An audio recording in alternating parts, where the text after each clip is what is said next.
This is the Twilight practice crits hosted by SJBC. They take place every Wednesday in summer. They got volunteers who come clean glass off the roads, flat corners for traffic, lap counters, and even prizes. Very well organized, super fun. They got 3 groups, A, B, and C, and I'm racing the A's today. I had a few good results earlier this year, but today I made a bunch of mistakes, so I didn't do as well. But that said, other riders are riding really well, so I want to highlight some of that as well as some of my mistakes. Alright, course conditions. It's a 2-mile loop going clockwise. Wind coming from the northwest, pretty typical for this course. And then a 1/4 mile climb at 4.5% gradient. Alright, let's start. Alright, this rider on the left here with the black and white skin suit, this is Nick, and he is super strong. He's the type of rider that can attack from the gun and actually make it stick, and he did this a couple weeks ago with another rider named Miles, and since the whole field's been burned by that, they're all keeping a watch on him. So yeah, here I get on Phil's wheel. Phil is on Cortec, and he's trying to chase down Nick as well. A little bit about Phil, he's a great brake rider. He's super strong and he also commits, so he's a great person to have when you're 20 seconds up the road from the field. Last fun fact is that he's here with a teammate who is also named Phil.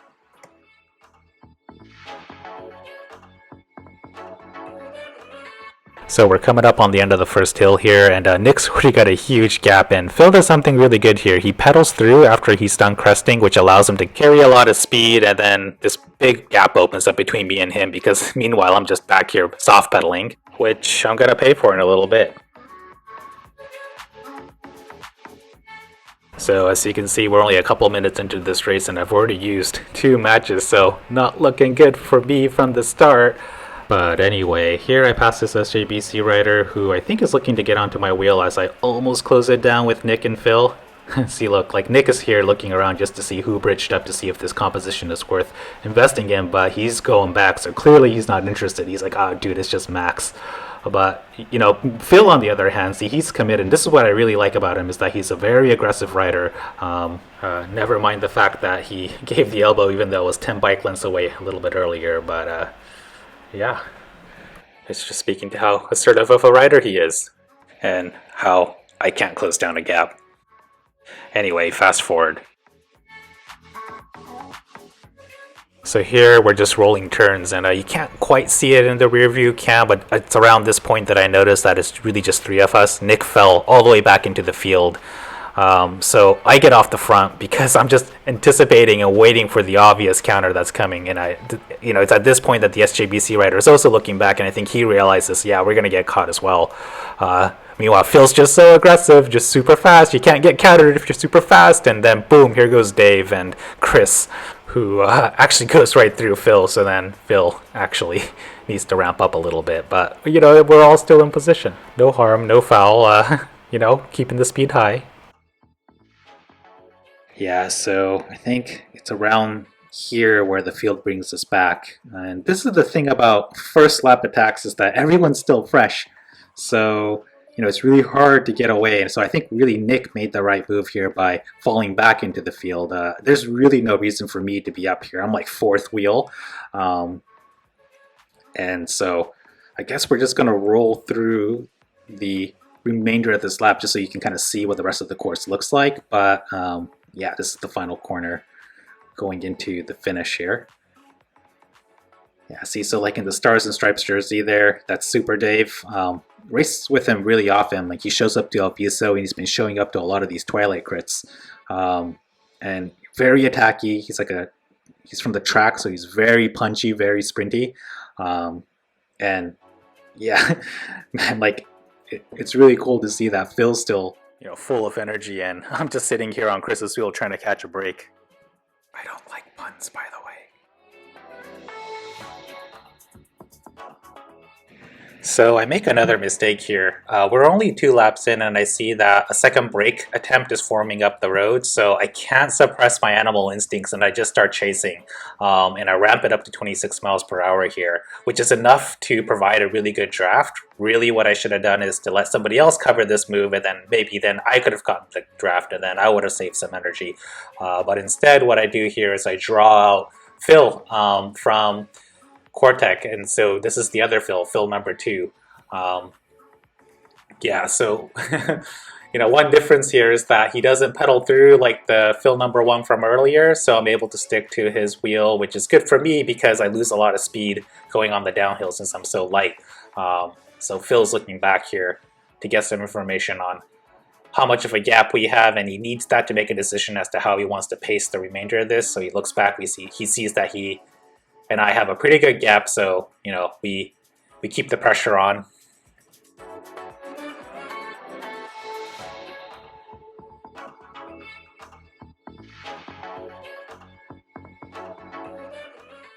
So right here is where we get caught and also countered by the other Phil. And it was at this point that I realized, oh, snap. And it's because second wheel is not a good position to cover a counter like that. But it's a good position to get swarmed by a bunch of other people, which is exactly what happens. Todd from SJBC just passed right through me, as does Nick. And like another heavy hitter, Brian is on my wheel, and he's going to be really important later on. So yeah, I'm just in a weird spot here. So now it's three guys up the road, Phil, Dave, and now Mateus in the red Audi kit. Todd from SJBC has a really interesting decision here. He, for a small price of paying the wind tax, he gets to decide whether he wants to fall back into the field or to hop across in case that break forms. And he pretty quickly decides he's done paying his taxes and decides to hop across. And now there's four people up the road, and I'm just here on the side, dangling, just kind of wondering, do I want to go? Do I want to wait till somebody covers? And, I decide to be passive, having done a lot of attacks in the early couple laps. Well, I guess it's still 2 laps to go, and we're going into our third one. So I kind of slot in to the side of this field here, waiting for someone to come around. And sure enough, eventually an SJBC comes around and starts towing me, which is cool. There's a lot of talk about SJBC chasing SJBC, but in reality, I think a lot of guys just ride unattached. They just all happen to be wearing the same kit because SJBC is so huge now. So I think, this isn't anything that's like bad tactics or anything. This is just what it is. Or, I guess put differently, a lot of guys come out here with the intention of racing for themselves.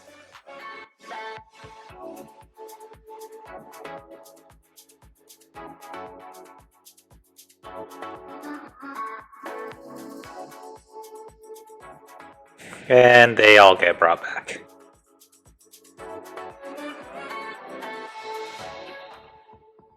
So skip to the next lap, and the pace slows down, and then Brian attacks. Remember Brian from earlier? And on his wheel is Nick and SuperDave and Phil. Phil number 1. And I don't have to cover this, I'm second wheel, but I end up covering it. And as I surge up to 800 watts over here, and it's at this point that I'm reminded that I'm not a really punchy sprinter. And what happens when a counter goes at that fast of a speed, or I guess I should say an attack, it just takes a ton of energy and a ton of time to then first ramp up to speed, and then to try to close down that gap. So I'm just out here dangling and putting myself into a pretty bad spot here. So thank goodness that Chris came with, and I flick him through here in a moment, and he helps close down these last 20 meters. But meanwhile, if you look in the rear view cam, like the entire field is actually chasing at tempo. So those guys are actually doing a nice even surge, as opposed to me, who's just doing this like gigantic punchy thing. So like when we all get brought back together here, I'm probably the most tired person in the field, and that's just another mistake that I made in this race today. And because I'm so tired, you're going to see here in a minute, like Brian attacks and I'm unable to respond, but normally I would have probably followed something like that, but instead I'm just here trying to recover. So now Nick's looking around, talking to Chris, wondering what to do, and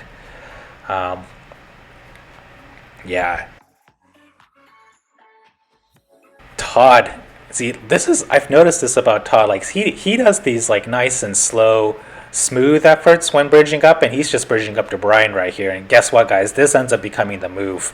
So Todd is peeling away slowly, and then I think Phil number 1, also wants to be part of that break, so he's going to start sprinting up here in just a moment, and I'm just here recovering on Chris's wheel, unable to get back up.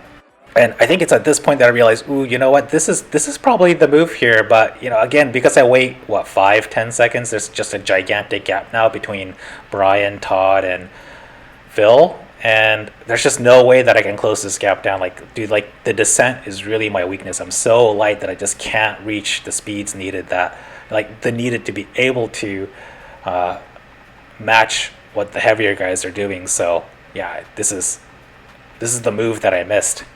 So good job to Brian, Todd, and Phil. So now we need to chase this back, but this is really where it all falls apart. So I come out first wheel after the descent and I flick through, but then I look behind and I realize that it's Phil number 2.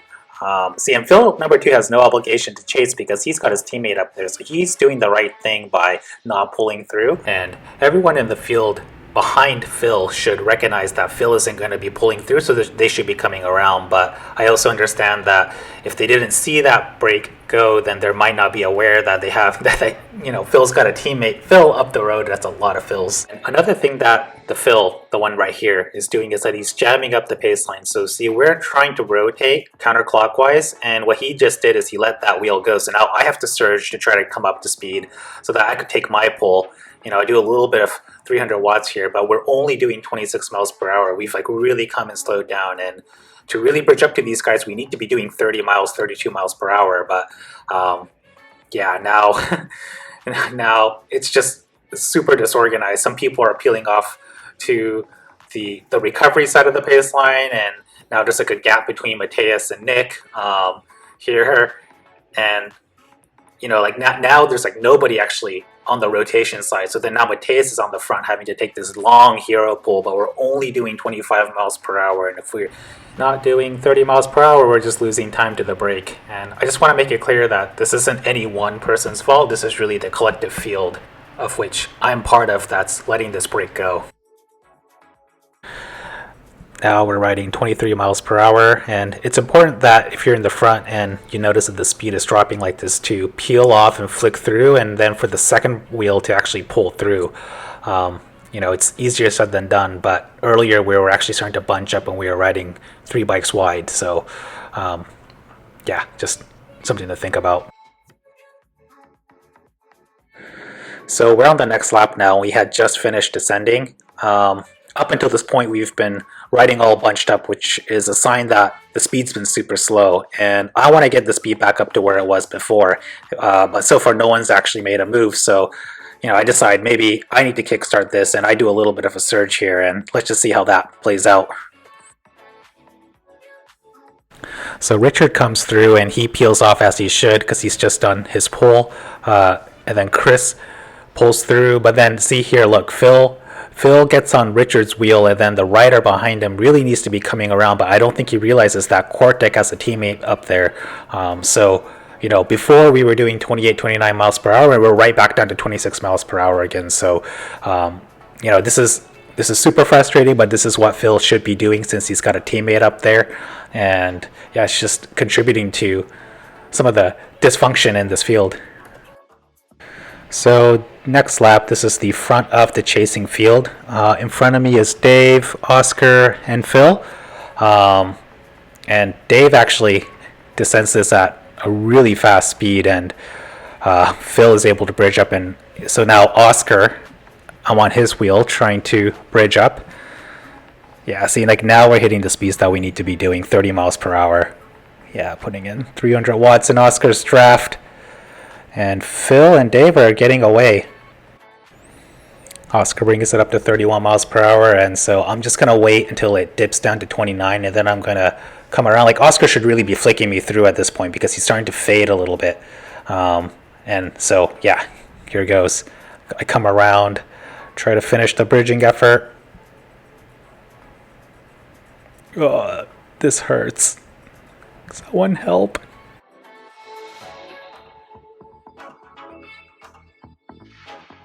See, so now I'm starting to fade, but the guys up in front are also starting to fade. And actually, now that I'm up closer, it's actually not Dave, it's actually Richard and Phil.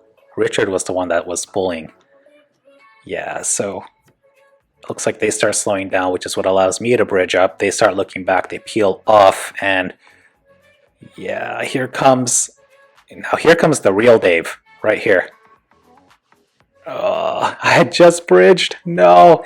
Oh, see, and this is super threatening because it's SuperDave plus Chris. And now Phil recognizes this too, so he starts pulling. I think he's trying to make it up to that break as well. And who's on my wheel? Oh, it's Mateus. Yeah, see, so like I'm just really topped out here, 184 beats per minute. This is about the maximum that'll hit for a sustained threshold effort. So, yeah, I just bridged. Trying to kill me, Dave. So what happens next is pretty much the second to last mistake before it's a race over for me. I basically only have 2 opportunities left to get up there, and we're looking at them right now. But it's at this point that Dave says to me, let those 2 wheels go, and I say, okay, sure, why not? Yeah, I think what Dave wanted to happen was for someone else in the field to come around and cover, but nobody does, which, in retrospect, isn't actually surprising. And yeah, see, so like now Cortec Phil realizes that he has a gap, and so does Chris, so they start drilling it, knowing that they're not having to tow anybody and that they're just doing work for themselves now. And this is when I realized, oh crap, I made a huge mistake. So I start chasing, and now it's just like this, it's just everything is bad. Like I missed their draft. Now I'm doing exactly what I didn't want to do, which is to tow the field. Well, I guess I'm not towing the field. It's just Mateus, and he's a bro, so he can come with. But, I'm not going to be able to bridge up after this descent alone. So, I basically missed the train here. So now we just finished descending, and everything's just turned into a desperate chase now. Dave comes through violently, which, dude, I don't even know how I'm still doing 900 watts, but, he shoots through, then he flicks me through, and I'm like, okay, I guess I'm gonna have to go super hard after all the work I've done. And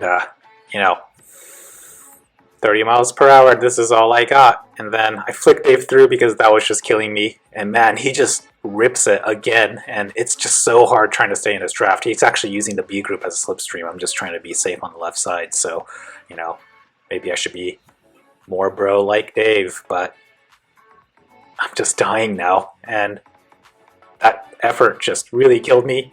So I flick through, but then the rider behind doesn't come through, so I get super mad. But I guess that's bike racing. Work, dude, go! Yeah, we're back 10 to 23 miles per hour, my favorite number. Alright, now we're coming up on my last mistake here. I'm on Nick's wheel because I know that he's the last shot that I have in bridging up to the break. Right down the road there's like a big group. That's actually the B group, and the break is just a little bit further beyond that group. So I'm sticking to Nick's wheel because I sense that he's going to make a move here, and I just need to be on his wheel, on his draft, because he's going to be what gets me over. But right as that happens, this SJBC rider moves up, and Nick gives him a firm word saying, dude, don't pass me, like, what are you doing? And so the mistake I made here is I let this SJBC rider slot in, and I really should have just stuck to Nick's wheel. And the problem is that I'm really tiny, so when I'm on someone's draft, I have a really hard time seeing through riders who are all bigger than me, like most people are bigger than me. And so a few seconds go by, and I don't notice that Nick actually starts peeling away here. And which is normally the reason why I like to ride off to the side, because I get better visibility. But here I was trying to get the draft of this SJBC rider, trusting that he wasn't going to lose the wheel, but he does. And by the time I notice, I'm like, no, Nick is just so far away. He's like about, 15, 20 bike lengths away. And he does the thing that Phil number 1 did, which is he pedals through after he crests, which is also exactly what I do. But, man, I remember I was so close to blacking out, 188 beats per minute going down this descent. I actually closed my eyes because like my eyeballs were literally about to fall off. And see, like Nick weighs nearly like 190, 200 pounds, so he just descends so much faster than I do, and I just can't catch up to him. And I'm just trying to, I know I need to pedal, but I can't on the descent because I'm just trying to save every little bit of energy I need to be able to bridge up to him. And yeah, this you know, if I had any matches left, I'm pretty much just going to burn it here, because if I can't make this bridge, it's race over for me. There's going to be nobody left in the field that's going to help me get across. And, well, maybe SuperDave can, but I don't know if SuperDave and me alone together could do it. So, you know, we're just going to watch me fade 29 miles per hour. Yeah, like at one point it felt like I was going to be able to make it to Nick, but, you know, let's just make this a Nick montage from here on out.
Again, my friend, you'll never see it coming. You see that my mind is fast for lies. You're done there. Time to say you're not surprised. I'm coming for you. I am always so fast, so fine. You're standing. Catch it in time.